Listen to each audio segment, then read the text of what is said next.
ఇప్పుడు America Iran యుద్ధంలో ఓ పక్కన శాంతియుత కాన్సెప్ట్ నడుస్తోంది. ఓ పక్కన ఇరాను, ఒమను కలిసి ఒప్పందం చేసేసుకోవడం. 7% ఇద్దరు వసూలు చేసుకోవాలనుకోవడం. అమెరికాని పక్కన పెట్టి మరి ఆళ్ళిద్దరు మాట్లాడుకోవడం.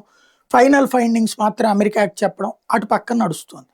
యుద్ధం అయితే ఆగిపోయింది. ఇజ్రాయెల్ కూడా ఏం దాడులు చేయట్లేదు. ఇరానోళ్ళు మొన్న విమానాలు ఏవో తీసుకొనొస్తే అయి పేలిపోయినాయి. ఏం జరిగిందో తెలీదు గానీ, ఇజ్రాయెల్ ప్రధానమంత్రి నెతన్యాహు 2 రోజుల క్రితం మోడీకి ఫోను చేశారు. ఎందుకు? యుద్ధాన్ని గురించి మాట్లాడుకోవడానికే లేదు. ఒక క్యాజువల్ చర్చ అంటున్నారు గానీ, క్యాజువల్‌గా చేసే రకం గాదు నెతన్యాహు. మొన్న కాక్రోచ్ జనతా పార్టీ ఉద్యమం సందర్భంలోనే జెప్పాడు. అక్కడ మీ దేశం మీద కుట్ర జరుగుతోందని ముందే జెప్పాడు.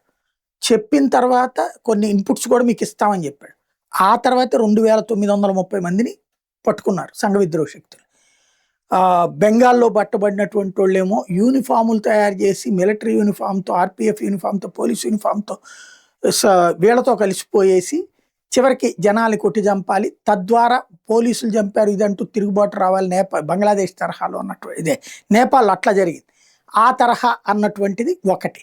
అది బయటపడింది. రెండవదొచ్చేటప్పటికి ఆమ్ ఆద్మీ పార్టీ ప్రభుత్వమే ఉన్నటువంటి పంజాబ్‌లో ఉన్నటువంటి పోలీసులే పట్టుకున్నారు. ఎల్ఈడి బాంబులు, పెట్రోల్ బాంబులు, తుపాకులతో అల్లకల్లోలం చేయడానికి ఉద్యమంలో పార్టిసిపేట్ చేస్తున్నారు. ఈ ఫీడ్‌బ్యాక్‌లు ఏమన్నా నెతన్యాహు ఇచ్చాడా? మీ దగ్గర ఇట్లా జరుగుతుందనేది తెలీదు.